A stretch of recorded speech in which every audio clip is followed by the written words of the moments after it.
बिस्मिल्लाहिर्रहमानिर्रहीम। अस्सलामुअलैकुम। प्रोग्राम मुकाबिल से इस्लामाबाद स्टूडियो से मैं हूँ सरवत वलीम, रऊफ क्लास्ट्रा, आमिर मतीन स्टूडियोज में हमारे साथ ही मौजूद हैं। आज के प्रोग्राम के आगाज पर आपको बताएंगे कि वज़ीर आज़म पाकिस्तान इमरान खान की ज़ेर सदारत 11 घंटे तवील विफाकी काबीना का इजलास हुआ। काबीना इजलास वुज़रा के लिए क्लासरूम का मंजर पेश करने लगा। विफाकी वुज़रा, वुज़राए मुमलिकत और मुआवनीन खुसूसी अपनी 100 रोज़ा कारकर्दगी का आमालनामा थामे हुए वज़ीर आज़म पाकिस्तान के सामने पेश होगा। 21 वजारत की कारकर्दगी बेहतर रही। इमरान खान साहब ने कौन से सवाल ज्यादा तौर पर जिन पर जोर दिया वो भी जानने की कोशिश करेंगे। और सबसे अहम सवाल यह भी है कि क्या विफाकी काबीना में इतनी सलाहियत मौजूद है कि वज़ीर आज़म पाकिस्तान इमरान खान के नया पाकिस्तान विजन को तश्कील कर सकें। डिटेल से बात करने के बाद प्रोग्राम के जब दूसरे हिस्से की जानिब बढ़ेंगे तो आपको बताएंगे कि कौमी असम्बली का इजलास धूम धड़के से असम्बली में पहुंचने वाले शहबाज शरीफ आज यानी असम्बली में ऐवान में खामोशी की तस्वीर बने रहे। असेंबली इजलास आज हंगामा आराई की नजर क्यों हुआ और इसके साथ साथ ऐवान में शेर और बकरी का जिक्र आखिर किसकी जानिब से छेड़ा गया। आज प्रेस गैलरी में आमिर मतीन और रऊफ क्लास्ट्रा मौजूद थे। इन्हीं से इजलास की आंखों देखी कहानी जानेंगे। प्रोग्राम के जब तीसरे हिस्से की जानिब बढ़ेंगे तो आपको बताएंगे कि साबिक वज़ीर आज़म नवाज शरीफ का इलाज के लिए लंदन में 47 रोज का कयाम मुल्की खजाने को 4.25 करोड़ रुपए में पड़ा। कौमी असम्बली में निहायत खौफनाक इंकिशाफ हुआ। दूसरी जानिब हुकूमत संभालने के 6 माह तक बैरूनी दौरा न करने के दावेदार वज़ीर आज़म इमरान खान ने 6 बैरूनी दौरों पर 4.25 करोड़ रुपए खर्च कर डाले। हालिया और साबिक वज़ीर आज़म ने इतनी बड़ी रकम किस मद में और कैसे खर्च की, इन दोनों का मवाजना अपने देखने वालों के सामने पेश करेंगे। और प्रोग्राम के जब आखिरी हिस्से की जानिब बढ़ेंगे तो आपको बताएंगे कि MDPSO तैनाती केस दोस्ती की बुनियाद पर लगाए गए MDPSO शेख इमरानुल हक की तैनाती गैर कानूनी करार। साबिक वज़ीर आज़म शाहिद खाकान अब्बासी मज़ीद मुश्किलात में फंस गए। नैब ने inquiry report Supreme Court of Pakistan में जमा करा दी। क्या इमरानुल हक से भी अताउल हक कासमी की तर्ज पर नाजायज अखराजात वसूल किए जाएंगे इस केस में, और कौन से ऐसे ब्यूरोक्रेट्स हैं जो कि लपेट में आ सकते हैं, डिटेल आपके साथ शेयर करेंगे। और इसके साथ साथ ये भी आपको बताएंगे कि नैब के काबीना को हैरान कुन मशवरे करप्शन रोकने के लिए बड़े नोट खत्म करने की बजाय 50 रुपए का सिक्का जारी करने की तजवीज डाली। इसके पीछे क्या कहानी है, मुकम्मल डिटेल इसकी भी आपको बताएंगे। लेकिन सबसे पहले आमिर साहब, यकीनी तौर पर एसाब शिकन जंग कहा जाएगा, आज के 11 घंटे तवील विफाकी काबीना का इजलास हुआ, होता क्या रहा, आपके पास क्या डिटेल्स है, कोई कहानी समझ आई आपको? आज की जो कैबिनेट कहानी है, मेरा ख्याल है कि नॉन इमरजेंसी बगैर किसी उस्ताद के कई दफ़ा क्राइसिस होता है तो उसमें कैबिनेट्स लंबी होती हैं, दिनों तक भी चल सकती है, मगर बगैर किसी इमरजेंसी के इतनी लंबी कैबिनेट की मीटिंग मेरा ख्याल है शायद बहुत कम ही हुई होगी पाकिस्तान की तारीख़ में। आज 11:30 बजे से बाकायदा उसका आगाज़ हो गया था और प्राइम मिनिस्टर उससे 2 घंटे पहले आके बैठे हुए थे और उसके बाद बारी बारी प्यारे बच्चों आके हिसाब दो वाला सिलसिला हुआ है। अच्छा। कि साहब को अपनी अपनी प्रेजेंटेशन देनी पड़ी है और ये 1-2 घंटे पहले ये 9, 9:15 बजे तक ये सिलसिला भी चल रहा था। वन आफ्टर अनदर जो है ना ये सारी उनसे लिया गया। बहुत अच्छी बात है क्योंकि वादे पहले भी किए गए थे कि जनाब 3 महीने में नवाज शरीफ साहब ने भी कहा था जी 3 महीने बाद वो भी देखेंगे, वजारतों का हिसाब लेंगे और वज़ीरों को भी देखेंगे कि कौन परफॉर्म कर रहा है यूँ नहीं है। इन्होंने ना सिर्फ के हिसाब लिया है, अगली डेडलाइंस भी दिए हैं और आज जेन्युइनली आज हुआ है। अभी ये देखना है कि इस सिलसिले में जो है कितने लोग की तनज़ली होती है, कोई निकाला जाता है या कोई मज़ीद कुछ इसकी क्या तब्दीली आती है या नहीं, एक्सपेंशन आती है, ये जो बात की बात है। मगर आज की एक्सरसाइज बड़ी थॉरो थी और मेरा ख्याल है प्राइम मिनिस्टर के लिए जो कि वो भी सिस्टम को उनको अंडरस्टैंड करना है, उनके लिए बहुत एजुकेटिव एक्सरसाइज थी और वो उन्होंने मेहनत बहुत ज़्यादा की हुई थी। Was very well briefed. उन्होंने ये नहीं किया कि सिर्फ ब्रीफिंगें लेने में की, वो ब्रीफ होके आए हुए थे और उन्होंने आगे की कहानी के आगे क्या करना है वे फॉरवर्ड रहा। तो शुरू में ही, अब बाकी तो सारे अपनी अपनी, मैं देख रहा था सुर्खियां चला रहे थे, शेर शीर्षक यही चलाई जा रहे हैं कि जी वो इस तरह रेलवे की सारी तारीफ हो रही थी, कुछ और वज़ीर अपने अपने नुक्ते दे रहे हैं। जो हमारे पास इतला है, क्लास साहब ये पलंदा लेके बैठे हुए हैं पूरा डिटेल्स का, जो हमारे पास इतलाएं हैं कि शुरू अल्फ़ाबेटिकल ऑर्डर में होना था। ए से लेके उन्होंने जी तक आना था एविएशन के, क्योंकि मिनिस्टर साहब मुल्क से बाहर गए हुए थे फॉर सम रीज़न, जिन्होंने भी वो देनी थी। और बी से बोर्ड ऑफ इन्वेस्टमेंट शुरू होता है, तो इन्वेस्टमेंट से कहानी शुरू हुई और उस पर भी प्राइम मिनिस्टर ने रोक दिया। उन्होंने कहा आप मुझे ये अपनी जो उस पर पावर पॉइंट की जो ब्रीफिंग है ना, स्लाइड्स ब्यूरोक्रेट्स की, वो ना दिखाएं। आई एम वेरी ब्रीफ, आप मुझे ये बताएं कि आपने मुझे ईज ऑफ डूइंग बिजनेस। वो ये है कि पाकिस्तान का एक बहुत बड़ा मसला आता है कि जो भी पाकिस्तान की सबसे बड़ा इस वक्त मसला है कि हमें इन्वेस्टमेंट चाहिए, डॉलर चाहिए, पाउंड चाहिए और हमें एक्सपोर्ट्स बढ़ानी है। इसके लिए जिसने भी बाहर से इन्वेस्टमेंट लेके आनी है वो कहता है कि आपका निज़ाम क्या है मुल्क का, ईज ऑफ डूइंग बिजनेस, के बिजनेस यहाँ करने का माहौल कैसा है। यहाँ पे बहुत ज़्यादा ब्यूरोक्रेसी है, इससे प्रूव कराओ, इससे पास कराओ, इससे फेल कराओ, बहुत ज़्यादा जो है ना ब्यूरोक्रेटिक रुकावटें बहुत ज़्यादा हैं। तो वो एक दुनिया का क्राइटेरियन बना हुआ है, तो हम उसमें कोई जाके मेरा ख्याल आखिरी 10-12 जो दुनिया में है ना बुरे तरीन मुल्क जहाँ बिजनेस नहीं, उनमें चले जाते हैं। तो अभी जो है वादे बड़े ज़्यादा हुए हैं, कमिटमेंट्स बड़ी ज़्यादा होती हैं। याद रहे कि कमिटमेंट्स हर दौर में, पीपल्स पार्टी के दौर में, मुशर्रफ के दौर में, नवाज शरीफ के दौर में कमिटमेंट बढ़ती रहेंगी, इन्वेस्टमेंट बड़ी आती है। आगे जो नहीं हो पाती तो वो इसलिए नहीं हो पाती कि यहाँ पे वो हमारी ब्यूरोक्रेसी जो है वो एक बिल्कुल एक फेल शुदा हाथी बन चुका हुआ है, जो कि पागल हो के अपनी सफ़ों में घुस जाता है। तो प्राइम मिनिस्टर ने स्टार्ट ही वहाँ से, उन्होंने कहा आपने मुझे ब्रीफिंग देनी थी कि ईज़ ऑफ डूइंग बिजनेस में हम कैसे इम्प्रूव करें ताकि ये इन्वेस्टमेंट आ सके। तो उन्होंने कहा कि जी आगे से जवाब आया कि जी हम आपको, उन्होंने कहा जी मुझे आप 48 घंटे के अंदर दें, पहला काम छोड़ें बाकी वो दें। तो ब्रीफिंग फिर उसके बाद शुरू हुई, तो उन्होंने ये 12-14 घंटे में या 48 घंटे की एक डेडलाइन मिल गई है। उसमें जो सामने बात आई पहले का साहब कि 3 चीज़ें, इन्वेस्टमेंट, एक्सपोर्ट्स और एनर्जी, ये बाकी तो वो आपकी सही बहस रहती है कि काफ़ी सारी वजारतें बस वो वेस्ट ऑफ टाइम है, सानवी है, आप उस पर बात कीजिएगा। मैं कह दूं कि जो इन्वेस्टमेंट पे सामने आया कि सऊदी अरेबिया ने ये खबर आ चुकी है पुरानी कि $6 बिलियन की वो वादा किया हुआ है कुछ ये फॉरेन, मुझे लॉन्ग टर्म जो उन्होंने इन्वेस्टमेंट यहाँ करना चाह रहे हैं वो $15 बिलियन की 2-4 साल में, क्योंकि सऊदी अरेबिया इस वक्त ये सारी वेस्ट की, अमेरिका के साथ जो ट्रंप की लड़ाई चल रही है, तो वो अपने आप को डाइवर्सिफाई करना चाह रहे हैं, पाकिस्तान की मदद भी करना चाह रहे हैं, फिर वो इन्वेस्टमेंट स्पीक करना चाह रहे हैं कि उनके यहाँ उनको ये लग रहा है कि यूएई की तरह उनको फॉलो करना है कि सिर्फ तेल के सहारे ना चलें। सो वो अपना बिजनेस मॉडल चेंज कर रहे हैं, हम उसमें फिट इन होते हैं। तो वो रिफाइनरी में यहाँ आना चाहते हैं, वो यहाँ LNG में आना चाहते हैं, वो यहाँ $15 बिलियन की इन्वेस्टमेंट करना चाहते हैं। इस तरह ही यूएई की इतनी की कमिटमेंट्स हैं, वो भी बिजनेस करना चाह रहे हैं। इस तरह ही चाइनीज़ की तरफ से वो पूरी तैयारी करके बैठे हुए हैं। मलेशियंस भी, आज भी एक इन्वेस्टमेंट पार्टी मलेशिया की भी आई है, मलेशिया से भी ऐसे ही है। ये ट्रिप्स हैं जो प्राइम मिनिस्टर करके आए हुए हैं 4 जगहों से।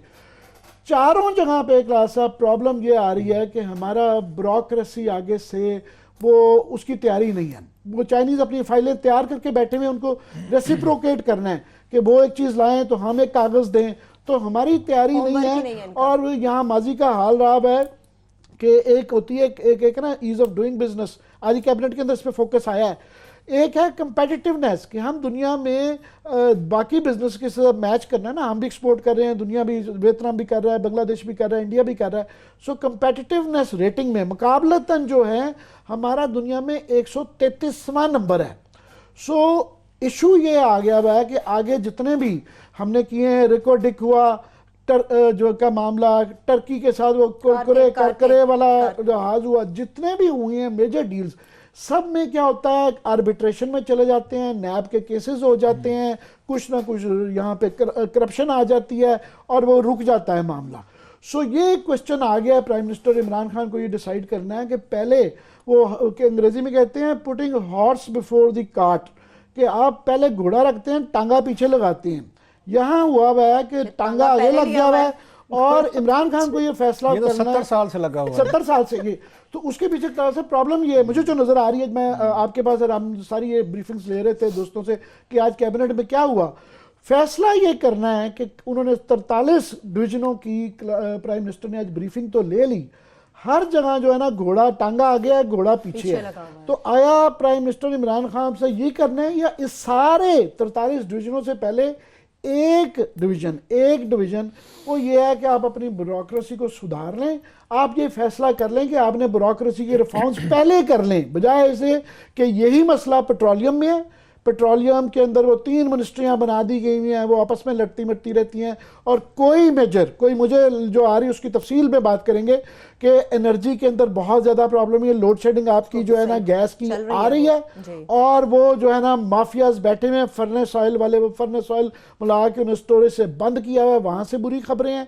और आपकी एक्सपोर्ट्स, सबसे बड़ा इम्तिहान अब चैलेंज एक्सपोर्ट्स का है कि सारा असद उमर साहब की स्ट्रेटजी जो है वो ये है कि हमने एक्सपोर्ट्स, अब हमारा सेठ वो कहता है मुझे एग्जम्पशन दे दो, मेरे पैसे भी पिछले दे दो, और कर्जे भी दे दो, सब्सिडी भी दे दो, मगर उन्होंने आगे डिलीवर करना है, ये एक चैलेंज है। और ब्यूरोक्रेसी और पॉलिटिकल टीम का ये है।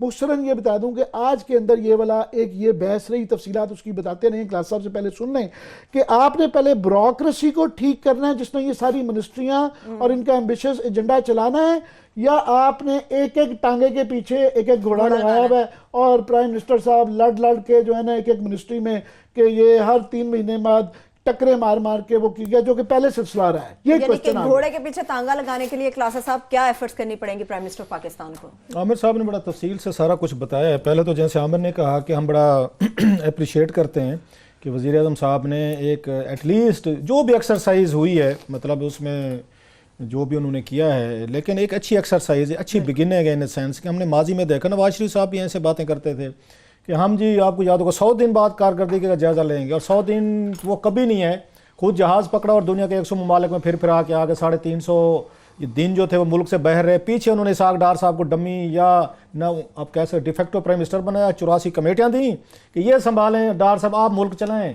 मैं ज़रा झूठे खा लूँ पूरी दुनिया में। झूठे खाने के बाद जो कुछ हुआ वो हमारे सामने, ये तो उनका था।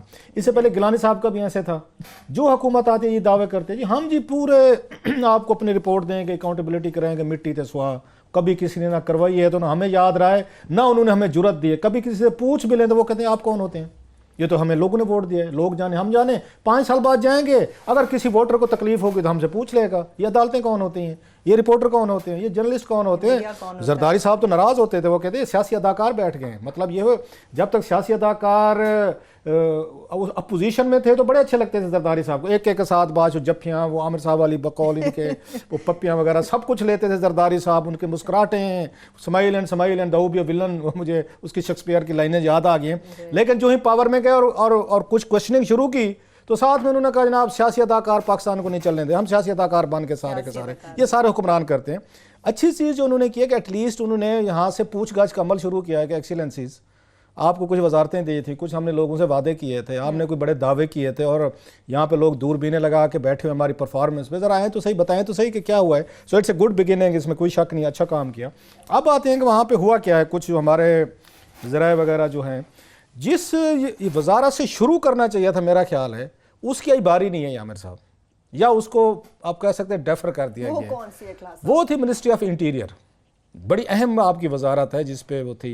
तो मुझे जो प्राइम मिनिस्टर इंटीरियर, वहाँ पे मिनिस्टर ऑफ स्टेट तो रखे में इंचार्ज ओवरऑल खुद ही है। तो मेरा ये ख्याल है कि वज़ीर आज़म साहब को सबसे पहला तो 90 दिनों का या 100 दिनों का उन्हें तो खुद अपनी कैबिनेट को बताना चाहिए था कि मैंने क्या किया है। उनके पास बताने के लिए 3-4 मेरा ख्याल चीज़ें अच्छी थी, आई होप कि उन्होंने बताई होंगी, जिसका आपने भी जिक्र किया। सऊदी अरेबिया से पैसे ले आए, चाइना चले गए, वो मलेशिया चले गए, तो बला मैं समझता हूँ जो बिग उनका, अगर इन तमाम दिनों का मुझसे अगर पूछें जो बड़ा बिग उनका स्टेप था, उस पर इंटरनली तौर पे तो बहुत सारे लोग चीज़ें कर लेते। मेरे नज़दीक जो इंडिया के साथ उन्होंने आके उनका डिप्लोमेटिक ब्रेक थ्रू था ये करतारपुर पे, अगर मुझसे पूछें 100 दिनों में ये सबसे ज़्यादा बेस्ट शॉट भी था, बेस्ट डिप्लोमेसी भी थी, और हमारा दुनिया में भी इमेज बेहतर हुआ है। वो कुछ भी कहते रहे, इवन इंडियंस को भी पहली दफ़ा एहसास हुआ है कि यार के यहाँ पे एक उनके यहाँ बड़ी सीरियस बहस शुरू हुई कि पाकिस्तान के पास एक इस तरह का प्राइम मिनिस्टर है या आर्मी चीफ हैं जो बैठ के हमसे बातचीत करने को तैयार है। खैर बाद में गुगलियाँ बजी, वो अलहदा चीज़ है, उसको छोड़ के आप साइड पे जाएं। सो एक तो उस पर इंटीरियर मिनिस्ट्री पे उनको मेरा ख्याल है एक बात होनी चाहिए थी, और पर्टिकुलरली जो मैस किया था आज़म सवाती वाले मसले पे मुझे नहीं पता उस पर क्या सवाल जवाब, क्योंकि उनकी बारी नहीं आई थी, वो नहीं लगी। दूसरा जो मुझे पता चला, पेट्रोलियम मिनिस्ट्री पे बड़े सवाल हुए आमिर साहब, वहाँ पे भी कुछ क्राइसिस लाइक सिचुएशन आई थी और उन पे बड़े क्वेश्चंस किए गए हैं। गुलाम सरवर खान साहब जो हैं वो टाइट कॉर्नर में आए। क्राइसिस लाइक सिचुएशन है क्लास साहब, वहाँ पे मैं आपकी इसमें ऐड कर दूं कि प्राइम मिनिस्टर को मुझे लगता है कि आज पूरा ब्रीफ नहीं किया गया, शायद मिनिस्टर साहब भी उतने वेल ब्रीफ्ड नहीं है। अभी रिसेंटली एक क्राइसिस खड़ा कर दिया गया कि जनाब हमारी स्टोरेज कंप्लीट हो गई है, फर्नेस ऑयल हमारे पास इतना है, क्योंकि हमें फर्नेस ऑयल वो हमारी बनाती हैं जो 30% पुरानी रिफाइनरी हैं अपने वो रिफॉर्म्स नहीं करती हैं, तो अब वो कहते हैं ये ज़बरदस्ती भी है कि आप इसको इस्तेमाल भी करें। तो उन्होंने अपना इस्तेमाल करने के लिए क्राइसिस खड़ा कर दिया कि जनाब ऑयल मजीद रिफाइंड ऑयल नहीं बन सकता क्योंकि कैपेसिटी फुल हो गई है। तो अभी जो है डिमांड, जो हम कह रहे थे पहले डिमांड नहीं LNG की थी, रुकवा गए थे जहाज, तो अभी डिमांड बढ़ाई है कि जनाब वो है। तो ये जो डिमांड बढ़ाना और सप्लाई कंट्रोल करना है, इसके पीछे लोग करोड़ों अरबों डॉलर बना लेते हैं, इसको तफ्तीश करा लें, जो कि अभी भी प्राइम मिनिस्टर नहीं करवा रहे। खैर, तो उसके बाद उन पे ज़्यादा सवालात हुए, अनकंफर्टेबल भी साफ ज़ाहिर है वो हुए। लेकिन मैं बैकग्राउंड बता दूं, वो सॉरी मेरे जहन से उतर गया। आमिर ने बात की कि वज़ीर आज़म बड़े वो तैयार होके आए थे, वेल प्रिपेयर्ड। जी जी, उस पर मेरा ख्याल है जिसने भी इनको ब्रीफ किया वहाँ पे या इनको आइडिया दिया, आइडिया इसके पीछे बड़ा ज़बरदस्त था।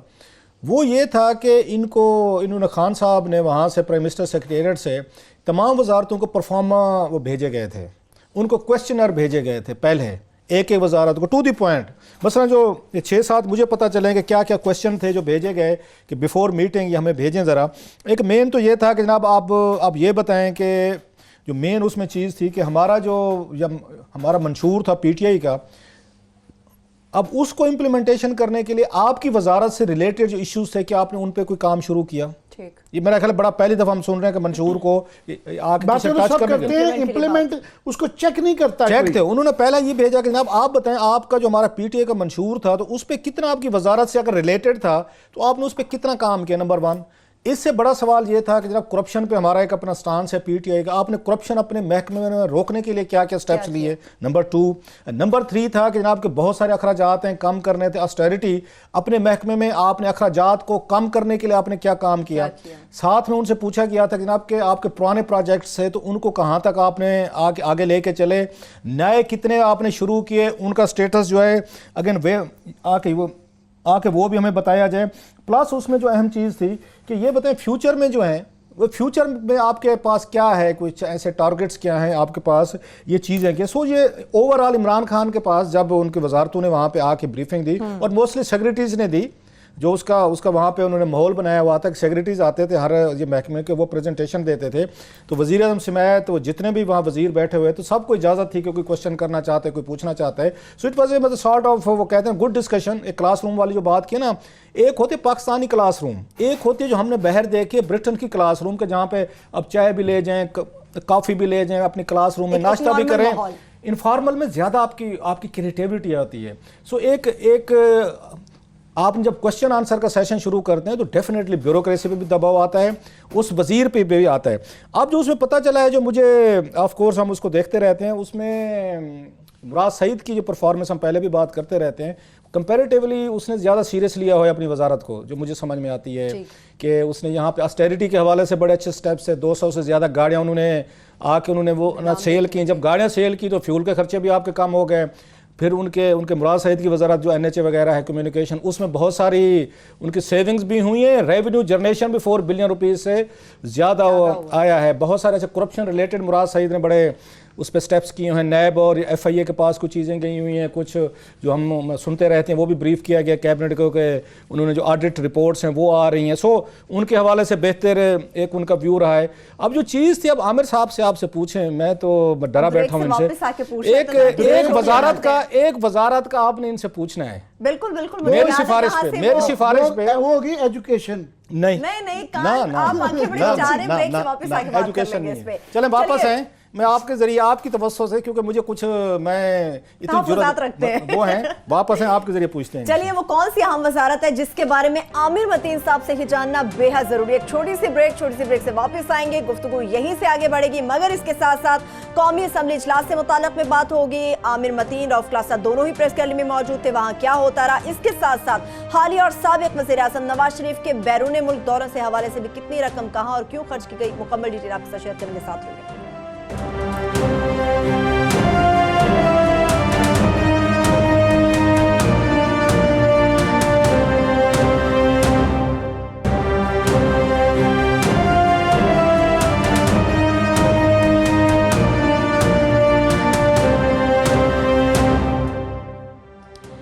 बाद एक बार फिर से प्रोग्राम में हम आपको खुशामदीद कहेंगे। आमिर साहब, जरा उस वजारत की जानिब बढ़ते हैं। गुफ्तगू का आगाज आपने किया था कि A to Z सब ने आना था।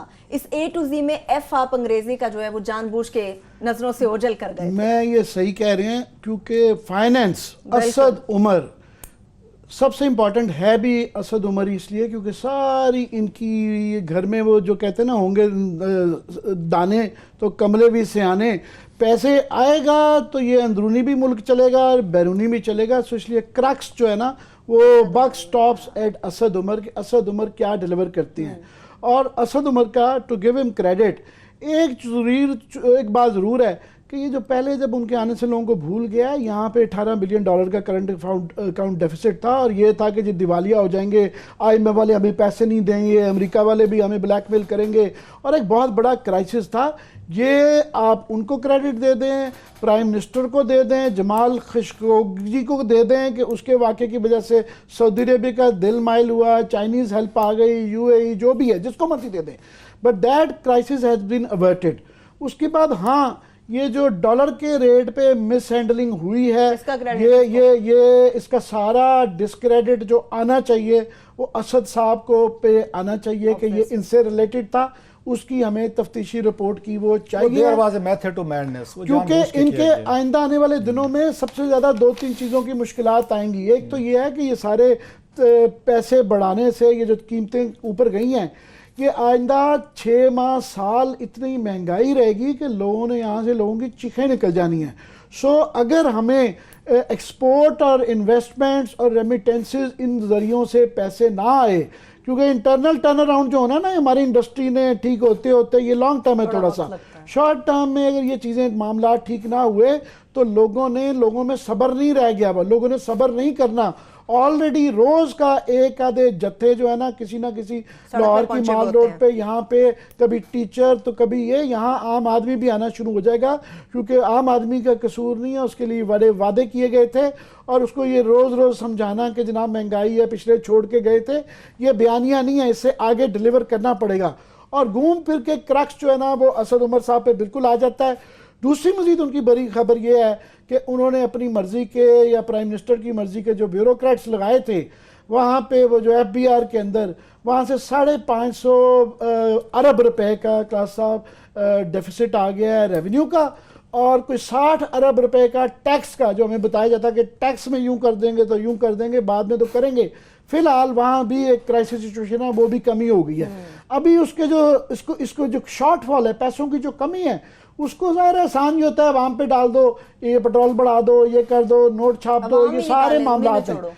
मगर घूम फिर के क्रक्स आता है अगेन। मगर आपने आज प्रोग्राम स्टार्ट होने से पहले क्लास साहब ने बड़ी अच्छी बात की कि हम ये जो कैबिनेट डिस्कस करते हैं तो कैबिनेट की ओवरऑल पहले इसकी हैयत तो देख लें कि ये करनी कैसे। ये जो रीवैम्पिंग मैं कह रहा था ना, putting horse before the cart, कि ये जो आपने 43-45 डिविजन्स बना लिए हुए हैं, इतने 22वें ग्रेड के अफसरान ब्यूरोक्रेसी ने कर लिया है ओवर द ईयर्स कि फौज में फॉर एग्जांपल इस वक्त 28-30वें ग्रेड के जो 3 स्टार जनरल होता है ना, वो 22वें ग्रेड का अफसर होता है, मगर उसका इक्विवेलेंट वही होता है।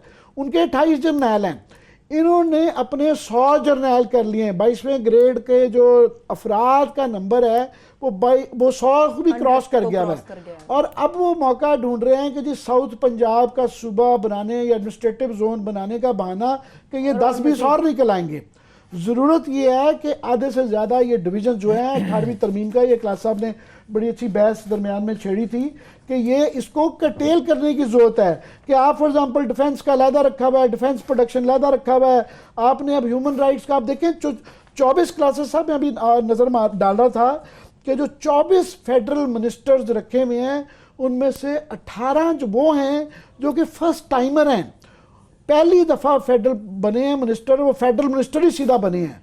नॉर्मली एक तरीकाकार होता है कि लोगों की न्यू एक्सपीरियंस देखते हुए पहले आप पार्लियामेंट्री सेक्रेटरी रखते हैं, फिर मिनिस्टर ऑफ स्टेट रखते हैं, फिर आप उनको फेडरल मिनिस्टर बनाते हैं। सो एक गुंजाइश थी उनको नीचे रखने की, मगर जब एक फेडरल मिनिस्टर बनाते हैं उसका मतलब होता है ज़्यादा पर्क्स, इसका मतलब होता है ज़्यादा उनके नीचे जो है एक 22वें ग्रेड का डिवीजन इंचार्ज होता है सेक्रेटरी, आजकल वो एडिशनल लगा देते हैं, सूबों में भी additional IG, additional chief secretary, यहाँ भी है। सो ये 5-10 मिनिस्ट्रियाँ बड़े आराम से जो है ना इनको तनज़ली की जा सकती है, उनको सब डिविजन्स बनाया जा सकता है एक एक मिनिस्ट्री के नीचे। ये 43 ये ऊपर से टॉप हैवी करें। ये सिर्फ ये जो सस्ती शोहरत वाले काम, अच्छी बात है कि आप प्राइम मिनिस्टर हाउस का, प्रेसिडेंसी का, गवर्नर हाउसेस का खर्चा कम कर रहे हैं, मगर ये 2-4-10 डिविजनें ख़त्म करने से, ये जो ब्यूरोक्रेसी ने अपना साइज बड़ा किया हुआ है, ये नीचे पूरा एक डिवीजन बनता है, फिर नीचे नायब कासिदों तक एक फौज होती है और वो कारें होती हैं। सो ये 10-20 जो है ना डिवीजन 18वीं तरमीम के बाद सूबों में जा चुके हैं। वो आपका क्या फेमस जुमला होता है, ये इस्लामाबाद क्या है, कितनी 24 किलोमीटर का ये पाकिस्तान, 24 किलोमीटर के इस पाकिस्तान के लिए 43 डिवीजन और 24 फेडरल मिनिस्टर, जिसमें से 18 पहली दफ़ा फर्स्ट टाइमर्स हैं और उनमें से 18 में से दर्जन भर है जो जिंदगी में MNA भी पहली दफ़ा बने हैं। सीधा ही फेडरल मिनिस्टर बना दिया गया है।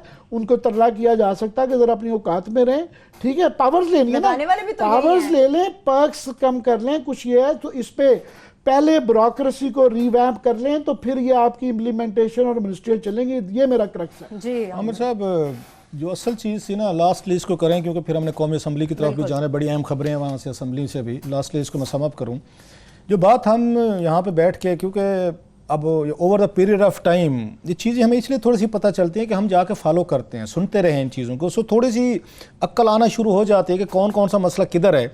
अभी जो बात कर रहे हैं, हमने उस दिन भी कहा था, फिर कहता हूँ, आज हमने फिर यहाँ निकलवाई हैं वजारतें, माँ सिवाय 6 या 7 इस्लामाबाद से जो पूरे मुल्क को वो रूल करती हैं या पूरे मुल्क को अफेक्ट करते हैं, वो 6 या 7 से ज़्यादा नहीं है।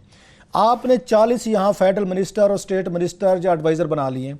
ये बाकी जितने महकमे थे ना जिनकी ब्रीफिंग हुई है, इन 7-8 को छोड़ के, ये ICT का काम था कि आप वहाँ पे इस्लामाबाद कैपिटल टेरिटरी का जो 18वें ग्रेड का अफसर है ना, 17वें का, उसको कहते कि हजूर आप हैं, या डिप्टी कमिश्नर को कहते या चीफ कमिश्नर को कहते कि ये सारे महकमे, मोस्टली ये महकमे ऑलरेडी एग्जिस्ट करते हैं। वैसे ये ICT में कभी जो है ना इस्लामाबाद कैपिटल टेरिटरी का जो यहाँ 24 किलोमीटर का पाकिस्तान है, उसके लिए मुझे हैरानी होती है हमारे लॉ मेकर्स की दाद दें कि एक तरफ इन्होंने पूरे का पूरे उठा के स्ट्रक्चर जो था 18वीं तरमीम में सारा सूबों को दे दिया, और उस वक्त हमें पता है क्या गोली दी गई थी, 2 चीज़ें। एक तो दोबारा बांग्लादेश वाली सूरत हाल नहीं बनेगी, सूबे खुद मुख्तार होंगे और सेंटर इनको ऊपर से मॉनिटर करेगा, 5-6 ओहदे ये रखेगा, बाकी सूबे बड़े फ्री हैं, रेवोल्यूशन हो जाएगी और यहाँ पे हम बिल्कुल आधा खर्चा कर देंगे। और कहते हैं खर्चा बचेगा, बात तो ठीक थी आइडियली, और बड़ी उस वक्त हज़ारों की तादाद में इन्होंने यहाँ पे, मुझे याद है एक एक महकमे से बंदे चुने, कितने कितने सूबों को जाएंगे, कितने महकमे ख़त्म हो जाएंगे, बला बला। उस वक्त इन्होंने सारा पूरा स्ट्रक्चर इन्होंने शिफ्ट कर दिया वहाँ, हम भी खुश हो गए। उस रज़ा रब्बानी साहब भी बहुत बड़ा क्रेडिट लेते थे 18वीं तरमीम का, वो तो बल्कि कहते थे कि भुट्टो साहब के बाद सबसे बड़ा काम तो हम लोगों ने किया 2010 में। अब उसकी समझ आना शुरू हो गई है कि भाई साहब जो असल इश्यूज़ हैं सारे लॉ एंड ऑर्डर सूबे आपके डील करते हैं, हमें सब एजुकेशन सूबे डील करते हैं, हेल्थ सूबे डील करती है, आपकी ज़राअत जो है वो सूबे डील करती है। मैं आपको मेजर में चीज़ें बता रहा हूँ, बाकी तो हम उसमें निटी ग्रिटी में जा रहे। जब सूबे ही डील कर, अच्छा उनके पास अपनी वजारतें हैं सारी, उन्होंने मुजीबुर रहमान वो जो मांगते थे ना कि सेंटर के पास ये चीज़ें रहनी चाहिए, अब एक्चुअली वही रह गई हैं, बाकी सब सूबों में जा चुकी हैं। 6-7 क्रूशल मिनिस्ट्रीज के बाद बाकी किसी का काम नहीं रह गया। सो हमें ये समझाया जाए थोड़ा सा कि आप लोग जो आए, मैं इनकी नहीं बात कर रहा, मैं ओवरऑल पूरी पार्लियामेंट की बात कर रहा हूँ, क्योंकि इनके आने से पहले तो उसमें तरामीम हो चुकी हैं, लेकिन ये तो कुछ कम से कम और कुछ नहीं कर सकते, वज़रा की तादाद तो घटा ही सकते थे ना थोड़ी सी। और 22 ग्रेड सूबे में भेजे ना, उनको भेजे, कम कर दें। ये हर सूबे में ये वजारतें मौजूद हैं जो 24 किलोमीटर में यहाँ पे लगाई हुई हैं आपने, तो फिर हमें समझाएं, यहाँ भी फेडरल मिनिस्टर पर आपने ज़राअत रखना है, हेल्थ रखना है, एजुकेशन रखना है, आपने दीगर चीज़ें रखनी है, यहाँ पे सूबों में भी रखनी है, तो ये 24 किलोमीटर के लिए आपने 40 यहाँ वजीर और मुशीर और सफ़ीर बना दिए हैं। तो हमें समझाया जाए, और साथ में इतनी बड़ी बड़ी आपने ब्यूरोक्रेटिक आपने चीज़ें रखी हैं, उनसे वो फिर कहते हैं ना गंजी क्या नहाएगी क्या नचोड़ेगी वाला हिसाब है। 24 किलोमीटर का हिसाब किताब क्या नचोड़ेगी क्या वाला हिसाब है। सो इस पे ज़रा थोड़ी सी करने की ज़रूरत है, जो मोस्टली मेरा ख्याल चीज़ें होनी चाहिए। बाकी आगे उसके बाद लेट्स सी के खान साहब again all said in done, exercise अच्छी है। अगली दफा 11 घंटे की करने की जरूरत नहीं है ब्रीफिंग, इसको 7-8 घंटे 7-8 मिनिस्ट्रियों पे करें, और फिर 7-8 एसेंशियल मिनिस्ट्रीज, क्रूशल मिनिस्ट्रीज की सुन लें, ये बाकी जो रिफ रैफ एक्सेट्रा एक्स्ट्राज है ना, इनको जो है ना वो वेले टाइम पे किसी टाइम पे बुला लें। मैं बताऊं, फहमीदा मिर्जा साहब इंटर प्रोवेंशल उन्होंने क्या करना है, मिट्टी और सुहा कर इंटर प्रोवेंशल। ठीक है, बड़ी अच्छी बात है, बल्कि आज पार्लियामान में मैं उस पर आऊंगा, मगर फेडरल मिनिस्टर उसकी तुक नहीं बनती है कि आप रखें, आप जो एग्रीकल्चर लहदा कर देते हैं, नारकोटिक्स लहदा, इतनी बड़ी डिवीजन है, वो छोटे छोटे 19वें 20वें आपकी बाला के ग्रेड का अफसर होना चाहिए, इंचार्ज फेडरल मिनिस्टर बने हुए हैं उसके। और सर आज इनको पता है ब्रीफिंग किसको देनी चाहिए थी? Deputy commissioner Islamabad, chief commissioner Islamabad को ना कम अज कम, यहाँ पे मैं आपको लिख के दे सकता हूँ, निकाल के दे सकता हूँ, 25 वजारतें ऐसी हैं कि जिनकी ब्रीफिंग जो है ना इनको 24 किलोमीटर का है ना, वो डिप्टी कमिश्नर और या चीफ कमिश्नर वहां पे आमिर अली अहमद जो है ना उनको देनी चाहिए थी, या हमजा शफकात जो है डिप्टी कमिश्नर, कैबिनेट को उनसे ब्रीफिंग लेनी चाहिए थी। बाकी तो एक ये out of the box observation थी कि ये बॉक्स के अंदर प्राइम मिनिस्टर बैठे हुए हैं सुबह से लेके 11 घंटे, बड़ी अच्छी बात है, 13 घंटे बैठे, बड़ा स्टेमिना है, स्पोर्ट्समैन है, मगर काफ़ी सारा काम है जो 6 घंटे ना उन्होंने ज़ाया किए, गैर ज़रूरी वजीर, गैर ज़रूरी वजारतें, गैर ज़रूरी ब्यूरोक्रेट से ली हुई हैं, गैर ज़रूरी इश्यूज़ पे जिस पे सिर्फ बातें हुई हैं कि कोई काम सुबह में होना है। तो जो मेन है 6-7 उनको नेक्स्ट टाइम बुलाया जाए। आपने पार्लियामेंट की बात की थी, अब जरा पार्लियामेंट की जाने भी बढ़ जाते हैं। जी, पार्लियामेंट में आज जाहिर है कैबिनेट में ये चल रहा था, तो वहाँ पे वो एक तो इस वजह से भी थोड़ा सा फोकस कम था, दूसरा बेचारी कहा जाएगा, अपोजिशन जो है ना वो शोर ज़्यादा मचाते हैं, वो चाह रहे हैं कि साफ़ी भाइयों के ज़रिए प्रेस कॉन्फ्रेंस के ज़रिए ही मचा लें, वो दम नहीं रह गया, वो नज़र आ रहा है कि शहबाज, ज़ाहिर है नवाज शरीफ साहब के बुरे हालात हैं और मज़ीद होने जा रहे हैं कि पहले ही वो कड़की पे लगे हुए हैं कि अल अज़ीज़िया के अंदर जो है उनकी जो है ना वहाँ पे कैद आ सकती है, पिछले जो कैद बेल पे हैं वो रिव्यू का फैसला होना है, वो पिछली ज़मानत ख़त्म हो सकती है, सो उनके चल रहे हैं। शहबाज शरीफ साहब ज़ाहिर है जेल में हैं। आप जब आए तो पहले ये था कि पहले वो होता था कि आवाज़ लगती थी थोड़ी सी, शेर आया, शेर एक बारी फेर, तो आज वो बस नाम की 2-4 बंदों ने थपकी बगाई, तो वो फैसलाबाद के हैं राजा रियाज साहब, उन्होंने खड़े होकर जुगत लगा दी, वो गया, वो कितने गया, वो एक बारी फेर शेर, कोई आवाज़ ही नहीं आई। यार खुदा के लिए कोई थोड़ा सा कार्रवाई के तौर पे तो बचाओ ना, पहला दिन था, 100 दिन बाद आप देखें ना, आज असूली तौर पे हम भी बड़ी उम्मीदों से गए थे कि आज पता नहीं 100 दिन की उन्होंने परफॉर्मेंस दी है, तो ये क्या परफॉर्मेंस देंगे। वहाँ गए तो वहाँ डल, ठंड, बाहर भी सर्दी, अंदर उससे ज़्यादा सर्दी, बाहर बहुत ज़्यादा सर्दी, अंदर उससे भी ज़्यादा सर्दी थी, तो वो बेचारे एक उसमें नहीं था। बाकी गवर्नमेंट की कैबिनेट में बिजी थी, मगर आज एक बहुत ही इंपॉर्टेंट इशू हुआ कि अली वज़ीर साहब जो कि वज़ीरिस्तान से MNA, अली वज़ीर साहब को रोक दिया गया, वो जा रहे थे दुबई, तो उनको बताया गया एयरपोर्ट पे कि आप ECL पे हैं, उनको रोक दिया, वज़ारे पार्लियामेंटेरियन है। उसके बाद PTM के जो करता तरदा हैं मंजूर पश्तीन साहब, वो कोयटा जा रहे थे, तो उनको रोक दिया गया, जी आप कोयटा नहीं जा सकते।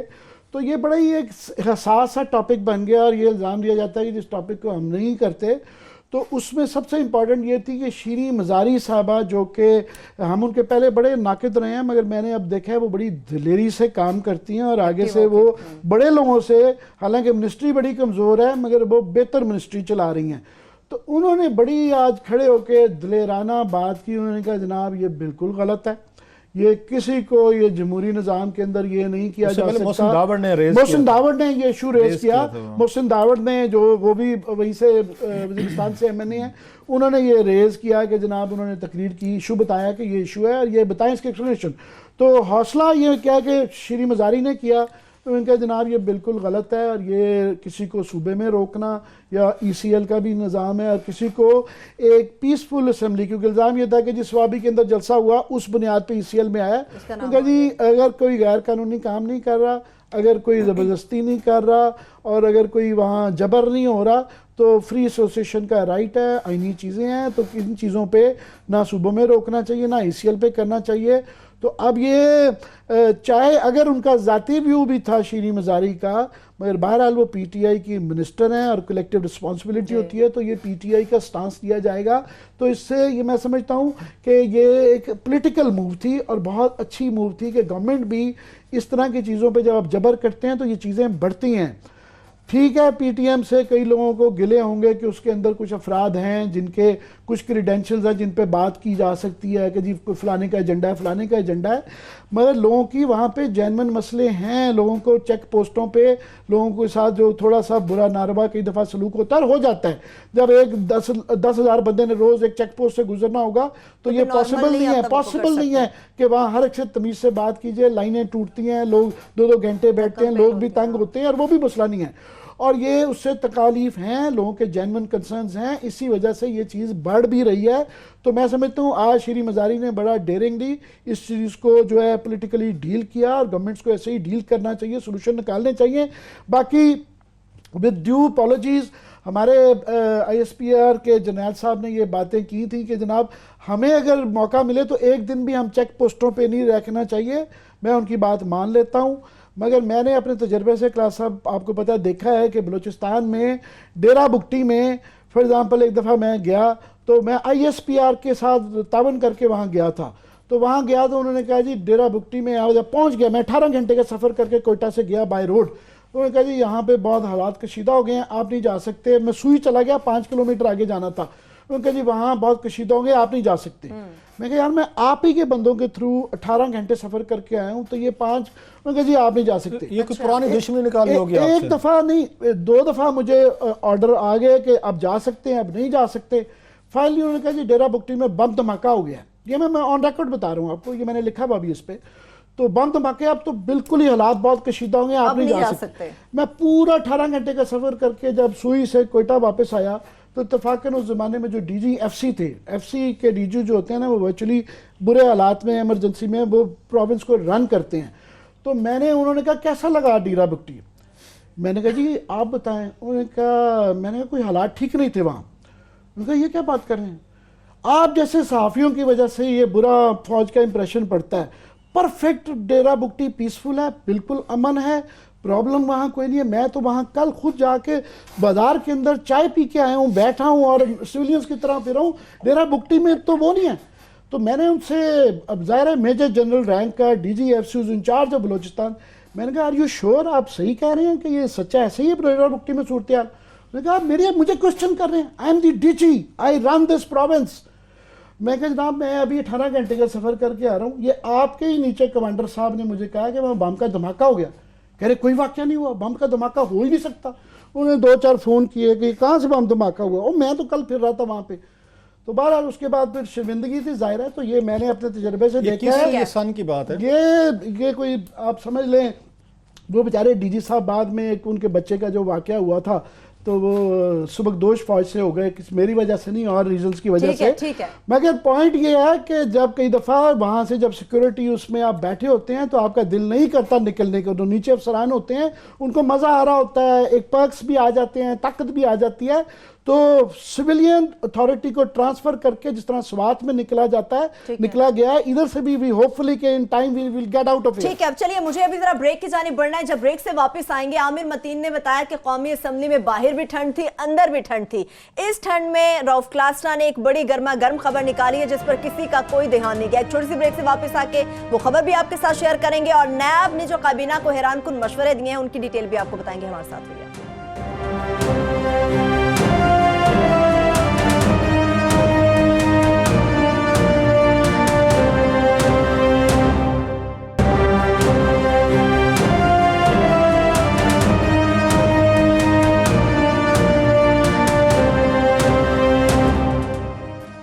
ब्रेक के बाद एक बार फिर से प्रोग्राम में हम आपको खुशामदीद कहेंगे। क्लासेस अब असेंबली इजलास की ठंड और आपकी गर्म खबर, ये दोनों जरूरी है। आमिर ने कहा कि अंदर तो बड़ी ठंड थी। खैर हमने एक गर्मा गर्म खबर तो आपके साथ अभी शेयर करते हैं, निकालते शेयर करते हैं, आपके साथ बताता हूँ। जो कौमी असम्बली में जो आज 2 बड़ी मज़े की चीज़ें हुई हैं, आमिर साहब भी थे, मैं भी देख रहा था, वो ये थी उस पर ये खुरम दस्तगीर ने बड़ा एक उन्होंने गुगली मारी, और अंदलीब अब्बास साहबा जो हैं वो उनकी पार्लियामेंट्री सेक्रेटरी मोस्टली जवाब दे रहे थे क्वेश्चन आवर में, क्योंकि मिनिस्टर तो कैबिनेट में थे सारे। अंदलीब अगरचे वो लग रहा था कि उनको कमांड है, मेहनत कर रही थी, वो चीज़ें भी नज़र आ रही थी कि उन्हें इशूज़ का भी पता है, जो मिनिस्ट्री ने उनको ब्रीफ किया हुआ था। लेकिन वो पुराने वज़ीर बैठे हुए हैं सारे उस साइड पर। सो उन्होंने वहाँ खुरम दस्तगीर ने एक बड़ा उनसे अच्छा सवाल किया। जिसका जवाब वो नहीं दे सकें। और स्पीकर उनके रेस्क्यू को है वो असद कैसर जो हैं, मतलब वो पाक चाइना रिलेशनशिप के हवाले से बता रहे थे कि वही कितने MOUs हुए हमारे दौर में, इतने हुए। और जो उन्होंने चीज़ें एल सीड के हवाले से बताई कि एग्रीकल्चर में चाइना ये कुछ करना चाहता है पाकिस्तान के साथ। वैसे मादरत के साथ नो ऑफेंसेस टू एनीवन। 20 साल पहले मैं इस्लामाबाद आया था 1998 में, उस वक्त में ज़राअत की मुझे बीट मिली थी डान में। तो पहले दिन जब मैं गया था वहाँ पे यही बात मुझे अफसरान ने बताई थी कि जनाब चाइना हमारे साथ ये कुछ करना चाहता है, एल सीड में ये करना चाहता है, एग्रीकल्चर में ये करना चाहता है। 20 सालों में वही सेम बगैर कामा फुल स्टॉप के वही तकरीर जनाब हमने वही सुनी उनको नवाज शरीफ साहब के दौर में। ये 98 की बात बता रहा हूँ, ये रिपोर्टिंग की हुई है मैंने एग्रीकल्चर की बड़ा अरसा डान के लिए। फिर हमने जनाब मुशर्रफ साहब के दौर में भी चाइना हमारे साथ ये चीज़ें करना चाहते हैं, वो भी सेम। फिर आगे पीपल्स पार्टी जरदारी साहब आते जाते रहे, उनकी गुफ्तगू भी ये कि हम इनसे हाइब्रिड सीड लेना चाहते हैं, इनसे हम इनसे ये टेक्नोलॉजी सीखना चाहते हैं, फलां सेम एग्रीकल्चर रिलेटेड, वो भी हमने सुनी। फिर नवाज शरीफ साहब आके सेम इश्यूज वो डिस्कशन करते रहे कि हमारा चाइना हमारे साथ ये एग्रीकल्चर में करना चाहता है और बला चीज़ें एल सीड में ये हो चुका है। और वही बिल वही है कि एल सीड का जो है हमारा एल का बिल जो है ना वो $4 अरब के करीब है। अगर हम एल सीड को प्रमोट करें तो फलां प्रमोट करें तो चाइना ये कर सकता है, हमारा इंपोर्ट बिल कम हो जाएगा। ये गुफ्तगू 20 साल में मैं 20 दफ़ा सुन भी चुका हूँ, रिपोर्ट भी कर चुका हूँ। वही बातें आज अंदलीब अब्बास साहबा ने वही रिपीट करके पार्लियामेंट को बताई। उनका कसूर नहीं है, ब्यूरोक्रेसी एक उन्होंने रखा हुआ है, फाइल में से निकालते हैं लेटर, सबको पेश कर ये ले मैम ये पढ़ दीजिएगा और मैम उसको। इमरान खान साहब को 11 घंटे उन्होंने बिल्कुल यही पढ़ा है। अब सवाल क्या किया खुर्रम दस्तगीर ने, उन्होंने कहा ना मैम आप ये दावा कर रही हैं कि आप लोगों ने 15 के करीब MOU साइन किए चाइना के साथ किए होंगे। एक बहुत बड़ा यहाँ पे उस बड़ी खबरें छपी थी, ढंडोरा पीटा गया कि चाइना के साथ हमारा कोई मुआहदा हो गया MOU का कि करेंसी जो है चाइनीज करेंसी जो है ना पाकिस्तानी करेंसी के साथ ट्रेड होगी, डॉलर निकाल देंगे। तो वो कोई मुआहदा है आपकी लिस्ट के पास? उन्होंने जनाब कि वो आप इसके लिए फ्रेश क्वेश्चन डालें, नया सवाल डालें, मैं फिर आपको बताऊंगी कि वो जो मुआहदा चाइना के साथ हमारा करेंसी स्वाइप का हुआ है या नहीं हुआ। उसने कहा इसके लिए तो आपको कोई नए फ्रेश क्वेश्चन की जरूरत ही नहीं है। खुर्रम दस्तगीर ने कहा आपने जो 15 मुआहदे हमें बताए हैं उनमें कहीं ना कहीं तो लिखा होगा, आप जरा देख के बता दें, बाकी 15 तो आप बता रही हैं। इस पे उन्होंने कहा असद कैसर साहब ही रश्ड, उन्होंने कहा नहीं ये फिर आप इस पर नया सवाल उस पर डालें। तो मेरा ख्याल है उससे लगा है मुझे कि शायद उनके पास वो नहीं है कोई ये बात मुआहदे में नहीं जिसमें हम सारे बड़े खुश हो रहे थे। इसका थोड़ा सा मुझे बैकग्राउंड मुझे जो याद पड़ता है कि ये काफ़ी साल पहले से ये सिलसिला जो है ना युआन के साथ एक्सचेंज वाला था, और वो जो आज तक इम्प्लीमेंट नहीं हो सका, ज़्यादा इसलिए कि हमारे एक्सपोर्टर को ज़रूरत ही नहीं पड़ती है कि यहाँ से माल वहाँ जाएगा, कोई डिमांड एंड सप्लाई का कुछ सिलसिला चलेगा तो ये ज़रूरत पड़ेगी। सो हमें ज़रूरत इसका इम्प्लीमेंटेशन के इशूज़ थे मुआहदे से ज़्यादा, वो उनको नहीं पता। डिसअपॉइंटेड दिली बेरत करती है। नहीं मैं और बताऊँ सर, उसमें $17 अरब की पिछले साल हमने शॉपिंग की है चाइना से, एक साल में $17 अरब, उन्होंने हमसे कोई $2.25 अरब की शॉपिंग की है। तो बड़ा ये अगर ये हो जाता है लोकल करेंसी में हमें सबसे बड़ा फायदा हो। हमें $17 अरब हमें जो देने पड़ गए हैं तो बेनिफिशियरी हम बनते हैं, चाइना नहीं बनता। सो इस पे तो आपको जोर भी देना चाहिए था, हमें बताना भी चाहिए था। ये तो बिग अचीवमेंट है अगर पाकिस्तान ये कर रहे कि $17.5 बिलियन हर साल हम चाइना से शॉपिंग कर रहे हैं, पाकिस्तान कर रहा है वो सिर्फ $2.25 अरब कर रहे हैं। So it was a big issue, we expect के इस पे अंदलीब जो है बिग इशू के इस पे नहीं हो रहा। सो उस पर ये खुर्रम ने उनको पकड़ा। दूसरा जो एक अहम चीज़ थी वो तकरीर की उन्होंने शाह महमूद कुरैशी साहब ने। अब शाह महमूद कुरैशी साहब पे तनकीद आई थी, आपको याद होगा जब इन्होंने गुगली वाली बात की थी जज्बात में आके जो उस पर, अब वो उन पर दबाव भी है, प्रेशर भी है, बल्कि उससे सारी दिल्ली सरकार खड़ी हो गई थी उस गुगली वाली बात से। वो तो कोई मौका ढूंढ रहे थे, कोई बाल ऐसी लूज बाल फेंके और हम इसको छक्का मारें, वो बाउंड्री के बाहर पाए, तो वही कुछ हुआ। उस पर कुरैशी साहब पे दबाव था, साहब ज़रा कहा आपने किए किराए पे पानी फेर दिया, जो हमने इतनी मेहनत की थी तो आपको क्या बताने की ज़रूरत थी। वो इंडिया में बेचा उन्होंने पूरे का पूरा जो उनका बनता भी था। आज कुरैशी साहब ने उसी इशू को इधर उधर से ला के दोबारा एड्रेस किया है। उन्होंने बड़ी खूबसूरत ड्राफ्टिंग की, वही खूबसूरत उन्होंने लफ्ज़ इस्तेमाल किए और दोबारा नए सिरे से जो करतारपुर पे पाकिस्तान का इनिशिएटिव था तो वो उसको एक्सप्लेन किया कि जनाब ये कितना अच्छा था इस पर। बल्कि आज ये उस दिल्ली सरकार के लिए खबर है सर, वहाँ पे इंडियन हमारे दोस्तों के लिए, कि उन्होंने शाह महमूद कुरैशी साहब ने दिल्ली सरकार की भी उन्होंने तारीफ़ की, उन्होंने मोदी साहब की भी तारीफ़ की, उन्होंने उनकी कैबिनेट की भी तारीफ़ की, उनके वज़ीरों की भी तारीफ़ की। शाह महमूद कुरैशी साहब ने फॉर ए चेंज एट या कौमी असम्बली के उस पर फ्लोर पे उन्होंने ये कहा जनाब कि हमारी जो तजवीज़ थी करतारपुर की, अगरचे बेनज़ीर भुट्टो साहब का नाम नहीं लिया, वैसे ले लेते कोई हर्ज नहीं थी, 1988 से शुरू हुआ था ये काम। उस वक्त प्रपोजल कि 1988 में प्रपोजल थी करतारपुर के, नाम ले लेना चाहिए था जी कि बेनज़ीर भुट्टो के दौर में उस वक्त उनके राजीव गांधी साहब और इनकी हो रही थी, खैर नाम नहीं ले सके वो। उसके बाद उन्होंने कहा जनाब कि हमारी तजवीज़ थी और हम बड़े शुक्रगुजार हैं दिल्ली सरकार के मोदी साहब के, उनके कैबिनेट के, उन्होंने इसको अपने उस एजेंडे पे लेके गए, रेजोल्यूशन पास की और 2 मिनिस्टर उन्होंने यहाँ पे भेजे उसमें करतारपुर में सेरेमनी में। So we are grateful to Modi साहब के, उनके कैबिनेट के लिहाजा। दिल्ली सरकार जो है ना, जो गुस्से में आई हुई थी शाहमद कुरैशी साहब की गुगली पे, ज़रा ठंडी हो जाए कि कुरैशी साहब ने आज कौमी असम्बली में आपकी सरकार की अच्छे लफ्ज़ों में उन्होंने तारीफ़ किया, ताकि वो जो बैड इम्पैक्ट था ना उसका गुगली का, तो उसको जरा जायल किया जाए। लास्ट 4 मिनट्स है मेरे ये पास। भी छोटी मोटी गुगली तो थी, इसलिए कि इंडिया में वहाँ पे क्योंकि इलेक्शन का माहौल बनता जा रहा है और वो एंटी पाकिस्तान बहुत ज़्यादा उस पर बीजेपी का इसरार है, तो उनकी तारीफ करने से उनके लिए मुश्किल हो जाएगा। किस तरह पाकिस्तान के एंटी पाकिस्तान स्टांस लेंगे जब हमारी तरफ से इस तरह के पीस के जाएंगे। और मैं क्विकली ये बता दूँ कि करतारपुर साहब का पार्टीशन के ज़माने से ये रहता है। करतारपुर साहब जो करतारपुर जो ये मज़ार है, ये शकरगढ़ तहसील के अंदर है और ये शकरगढ़ वाहिद तहसील थी पाकिस्तान की कि 1971 की जंग के अंदर ये इंडिया के पास शिमला के माहे तक रही थी पूरी तहसील। और वो यहाँ से वो जो कहते हैं ना स्कॉच्ड अर्थ की पॉलिसी उन्होंने इम्प्लीमेंट की थी। ईंटें तक सारी उठा के जब गए थे, नलके, टूटियाँ, ईंटें तक, दरख्त तक सब कुछ ले गए थे। तो उस वक्त जो है अगर ये कोई ऐसी सोल्यूशन होती कि रावी का दरिया जो है वो मियंडर करता है, उसकी बाउंड्रीज बदलती रही हैं, ये पार्टीशन उस वक्त कुछ ले दे हो सकी थी, मगर इंडिया की तरफ से कोशिश नहीं की गई थी। उन्होंने कहा ये लटका ही रहे तो अच्छा है, हमारे पास ही रहे। ठीक है, क्लास अब लास्ट 2 मिनट्स हैं। लास्ट इस पे 2 मिनट्स पे जो बड़ी स्टोरी थी जो शेयर करनी थी वो थी नवाज शरीफ साहब के लंदन की, जब ये वहाँ पे गए थे अपना ट्रीटमेंट कराने के लिए। शाही बादशाहों के वैसे अपनी जेब से तो वो ये चाय ना पिलाएं किसी को। अब जो डाटा और जो डॉक्यूमेंट्स आज पेश किए हैं आमिर साहब में, तो पढ़ के मुझे थोड़ी सी हैरानी हुई है कि नवाज शरीफ साहब ने जो वहाँ पे ख़र्चा किया इनका, ये वहाँ पे ये 22 मई 2016 से लेके 9 जुलाई 2016 तक, तकरीबन मई, जून, जुलाई, तकरीबन 2 महीने आप कह सकते हैं लंदन में रहे। और वो फरमाते हैं जनाब इस पे हुकूमत पाकिस्तान का पहले दावा किया गया था, कोई खर्चा नहीं हुआ।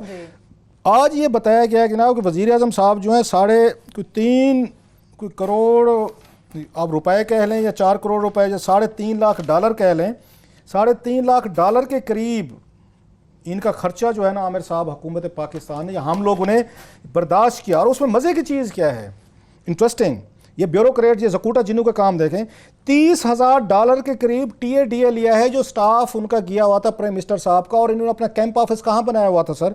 इन्होंने चर्चिल होटल में बनाया हुआ था। होटल में कैंप ऑफिस बनाया था, मसूफ वहाँ से दूर थोड़े से फासले पे रहते हैं, उस पे इनके पार्क लेन में जो इनके फ्लैट्स वगैरह जो हैं साथ ही, ये खुद वहाँ पे लेते हैं, पत्थर फेंके वहाँ पे पहुँचे। तो पूरा उन्होंने कहा करीब होटल ढूंढा जाए, होटल ढूंढा गया जनाब, वहाँ पे चर्चिल होटल है वहाँ पे, उस पर इन्होंने बाबूज ने दफ्तर बनाया, उसके अखराजात में आपको ब्रेकअप में आपको उसके बताते हैं। और उन्होंने TADA लिया $30,000, एक अब पूरी दुनिया से $35 अरब का हम लोन ले रहे हैं और TADA में हम उनको दे रहे हैं। हालांकि बीमार हो गए थे तो लिहाजा उनको मौका मिल गया चर्चिल होटल में रहने का जनाब। उसके बाद त्यारे के अखराजात जो हैं $57,000 के करीब जहाज के अखराजात हुए जो वहां पे इनका $57 लाख, सॉरी $57,000 जो $57 लाख रुपए के करीब बनते हैं। ट्रांसपोर्टेशन जो यूज हुआ चर्चिल होटल से जनाब, ये वहां से पत्थर फेंके ना, ये जाके गिरता है सर वहाँ पे, सिर्फ ट्रांसपोर्टेशन पे इन्होंने $28,000 लगाए हैं। $28,000 लंदन में ट्रांसपोर्टेशन पे लगाते रहे। अच्छा, IT आलात इन्होंने किराए पे लिए हैं जनाब, वो कुछ $6,000 के करीब वो है। फिर टेलीफोन इन्होंने रेटिंग थी कुछ $3,500 वो है। फिर खाने पे इनके खाने पे अखराजात, जब मियाँ साहब के साथ स्टाफ गया हुआ था, लोग गए हुए थे, $28,000 खाने के बिल बनाए सर आमिर साहब जनाब। फिर होटल में जहां रिहाइश रखी हुई थी इन जकूटों ने, चर्चिल होटल में कैंप ऑफिस बना हुआ है। के साथ हमारे काफी सारे सहाफी भाई भी थे उस जमाने में, ये बहुत रवाज था। ये लंबे नहीं अभी की बात, उस वक्त साफी नहीं थे उनके साथ, ये सारा स्टाफ था, सरकारी स्टाफ का खर्चे साफी नहीं है इसमें होटल का जो बिल बना है ना, जहाँ पे इन्होंने वहाँ चर्चिल होटल में इन्होंने अपना कैंप ऑफिस बनाया हुआ था, इन्होंने रखा है 1.5-2 महीने, उस पे $1,73,000 खर्चा हुआ है सर।